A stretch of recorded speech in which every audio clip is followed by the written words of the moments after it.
I'm Rick Kahler. Thanks for joining me. The term money scripts, describing the unconscious beliefs that underlie our financial decisions and behaviors, has been used by financial planners and therapists, I think, for over 15 years.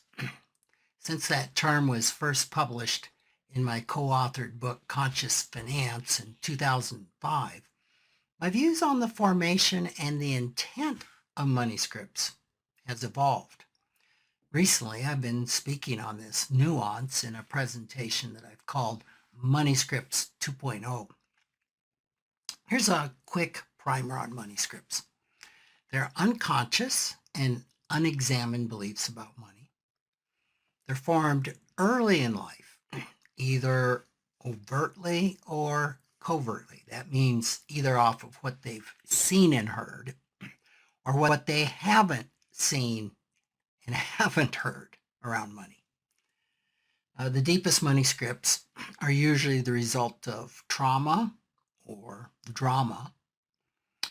They're formed by parts of ourselves, and this is some of the newer thinking. They're formed by parts of ourselves with good intentions to protect vulnerability.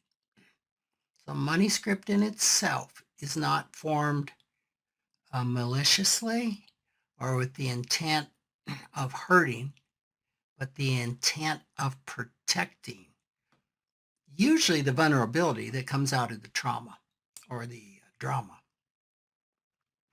They're contextual, so that means they're partially true and partially false.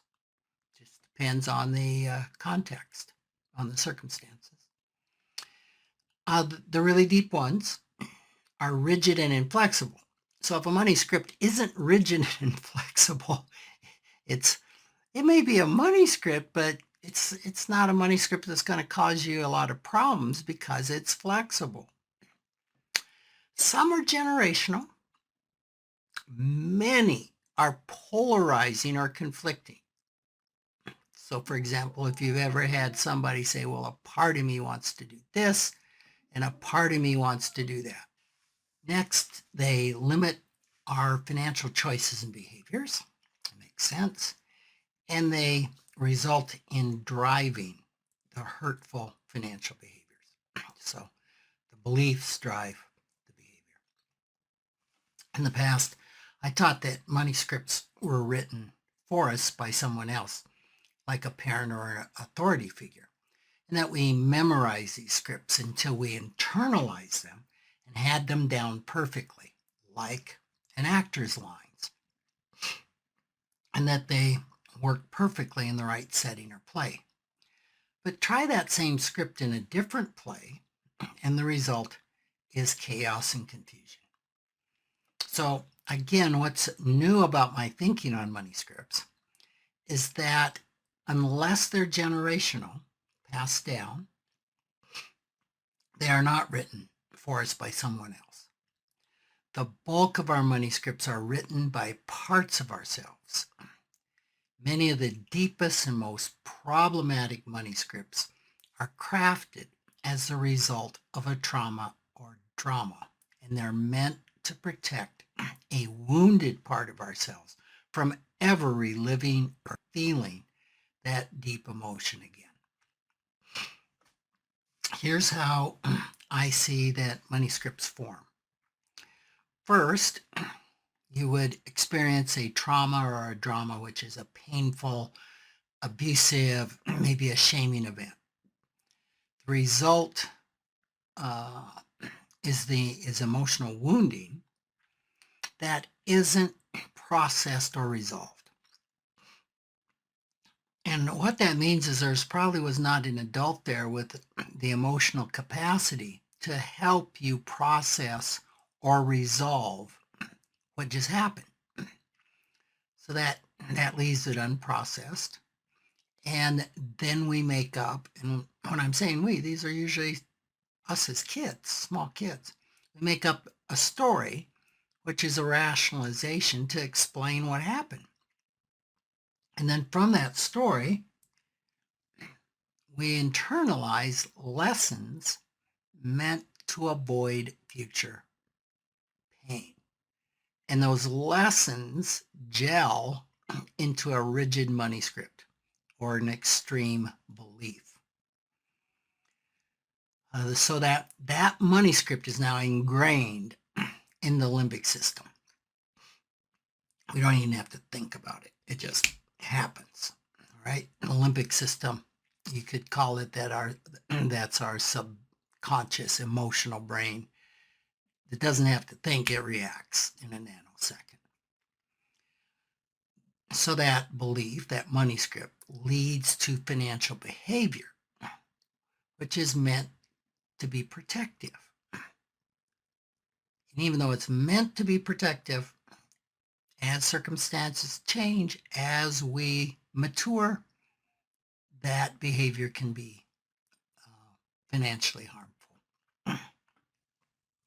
Money scripts cause problems in our lives then when they drive harmful or self-sabotaging financial behaviors. In the work I did with the Clances, we identified 13 of those behaviors, and I've written a lot about those. The most common are overspending, financial enabling of children, and workaholism. A few others are compulsive buying, gambling, hoarding, financial dependency, and even underspending. One of the aspects of my thinking on money scripts hasn't changed. They can be reframed. The first place to start in modifying a hurtful financial behavior is to explore the money script that's driving that behavior. Once you understand the underlying money scripts, all hurtful financial behaviors make perfect sense, no matter how illogical they may appear. Now, an efficient way to identify your major money scripts and hurtful behaviors is by taking the KMSI-R and the KMBI-R evaluations. This was designed by Brad Klontz and Sonia Brett Luter. Once you tabulate the results, you can assess your level of awareness around how the behavior and the underlying money scripts are affecting your financial life. Sometimes at this stage, all you need is more information, how to budget, how to set up a retirement account, etc. But if more information does not work to change your behavior, you are probably struggling with entrenched money scripts that are beyond your ability to cognitively change. You may need the help of a financial behavioral specialist, like a financial therapist, to make progress. In either case, it's really helpful to understand that money scripts are not wrong. They're not shameful. You can feel shame, but there's no shame in them, especially out of the intent and the way that they developed and they were created to be protective. So I think it's important to remember that even when a behavior doesn't serve you well, the beliefs behind it were formed with positive intentions. That's Money Script 2.0. Thanks for listening.